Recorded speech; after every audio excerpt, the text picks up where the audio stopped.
আর কোনো শ্রমিক যেন কর্মক্ষেত্রে তার সেই মানে জীবন দিতে না হয় বা ঝুঁকির মধ্যে কাজ করতে না হয়। আপনারা জানেন যে বাংলাদেশে আমাদের অতীতে অনেক স্মৃতি আছে এবং সেগুলো খুব ভয়ঙ্কর ট্র্যাজেডি। রানা প্লাজা বলেন, তাজরিন ফ্যাশন, সর্বশেষ রূপগঞ্জে হাশেম ফুডে প্রায় ৫৫ জন শ্রমিক মৃত্যুবরণ করেছে।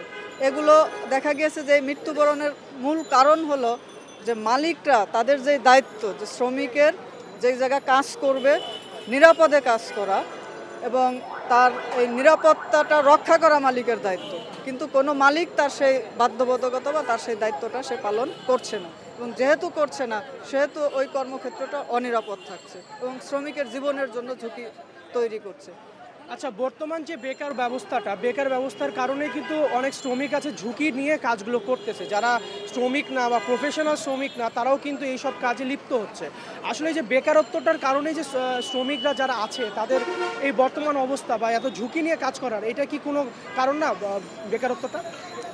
এখন বেকারত্ব অবশ্যই একটা বিষয়, কিন্তু মূল যে বিষয়টা যে ধরেন অনেক জায়গায় আছে এখানে বেকারত্বের কারণে বা মানুষের কাজের প্রয়োজনে সে বাধ্য হচ্ছে কাজ করতে, কিন্তু তার চেয়ে বড় যে সমস্যাটা যে প্রত্যেকটা কর্মক্ষেত্রে সেখানে যদি শ্রমিকের যথাযথ প্রতিনিধিত্ব থাকে, সেই প্রতিনিধিত্ব অর্থাৎ তাদের যে যৌথ দর কষাকষির যে অধিকারটা থাকে এবং সেই অধিকারটা তারা যদি চর্চা করতে পারে তাহলে কিন্তু কর্মক্ষেত্রগুলো নিরাপদ করা সম্ভব। এবং আমরা দেখেছি যে যেই কর্মক্ষেত্রে শ্রমিকদের ইউনিয়ন আছে তারা প্রতিনিধিত্ব করতে পারছে, তারা শ্রমিকদের স্বাস্থ্য নিরাপত্তার বিষয় নিয়ে ম্যানেজমেন্টের সাথে আলোচনা করতে পারছে, সেই কর্মক্ষেত্র কিন্তু অপেক্ষাকৃত নিরাপদ।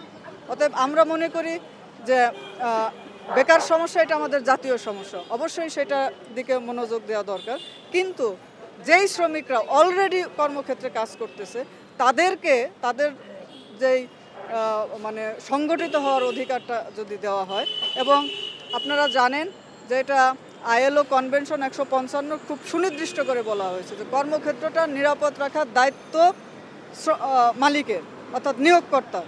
অতএব সেই কর্মক্ষেত্রটা যেহেতু সেখানে শ্রমিকরা কাজ করে, তাদের সক্রিয় অংশগ্রহণে ম্যানেজমেন্ট যদি এই নিরাপত্তা নিশ্চিত করার জন্য ঝুঁকি ব্যবস্থাপনা করে তাহলে আমরা মনে করি যে কর্মক্ষেত্রটা নিরাপদ হওয়া সম্ভব। পাশাপাশি সরকারের যে দায়িত্ব, যে মানে এই যে আমাদের যে পরিচালিত আইন আছে, আন্তর্জাতিক আইন আছে, সেগুলো যাতে মালিকরা যথাযথভাবে প্রতিপালন করে সেইটাও সরকারের দায়িত্ব নিশ্চিত করা।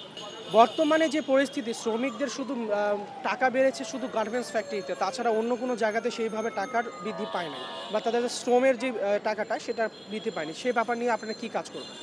অবশ্যই আমরা মনে করি যে শ্রমিকদের তারা যে কাজ করছে তাদের অবদানের কারণেই তো মালিকরা প্রফিট পাচ্ছে, অতএব তাদের যথাযথ অবদানটা দিতে হবে। এখন সেই অবদানটা দিতে হবে তার যথাযথ মজুরির মাধ্যমে, আমরা যেটাকে বলি লিভিং ওয়েজ, অর্থাৎ তার জীবনযাপনের জন্য যে পর্যাপ্ত অর্থের প্রয়োজন সেই অর্থটা মালিক পক্ষ নিশ্চিত করবে। এবং শুধুমাত্র মানে আপনি যদি আমাকে কম বেতন দেওয়া হয় তখন কিন্তু আমার স্বাস্থ্য নিরাপত্তার এগুলো চিন্তা থাকে না, আমার মৌলিক যে আমি বেঁচে থাকবো সংসার নিয়ে সেটা থাকে।